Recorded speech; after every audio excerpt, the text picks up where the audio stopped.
જય માતાજી guys, welcome back my new blog. શું કરો લે? પતંગ ચગાવીએ. મોબાઈલમાં પતંગ ચગાવો? પેલા કરીએ. અને અમે તો નાની પતંગ લાયા. કઈ? અમે બે નાની પતંગ લાયા. એવું? પણ કાલે પરમ દિવસ ઉતરવાના ને?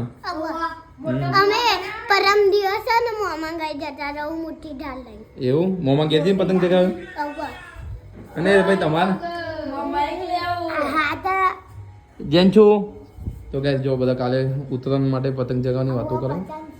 પણ પરમ દિવસે ને ઉત્તરાયણ તો ચલો 7 વાગી જાય, આજે નોકરીની રજા. ચલો એ તો કીધું કે હું કાલે પતંગ ચગાવું, પેલો કે હું કાલે ચગાવ. આજે ઉત્તરાયણ તો પરમ દિવસ નહીં, બુધવારે.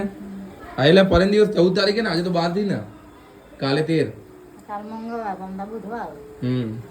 તો ગાઈસ જો જમવાનું તો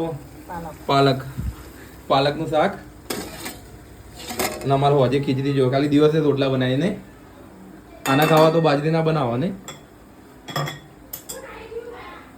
કાલે પિંચુ ને સ્કૂલમાં પતંગ ને એવું લઈ જવાનું. લાયા પતંગ? કાલે લાયા ના, કાલે લઈને આપણે એને સ્કૂલમાં મૂકી આવ્યું પતંગ ને એવું, રસ્તામાં લઈ લેવું. કાલે તો દુવિધીને એવું લેવા જવાનું છે. તે એમ થઈ જાય તો એટલો ટાઈમ મળી જાય, આપણે પતંગ ને એવું લઈને પછી એને સ્કૂલ મૂકી આવ્યું. તો ગાઈસ અમારો બ્લોગ ગમતો હોય તો લાઈક, શેર અને સબસ્ક્રાઈબ કરવાનું ભૂલતા નહીં. જય માતાજી.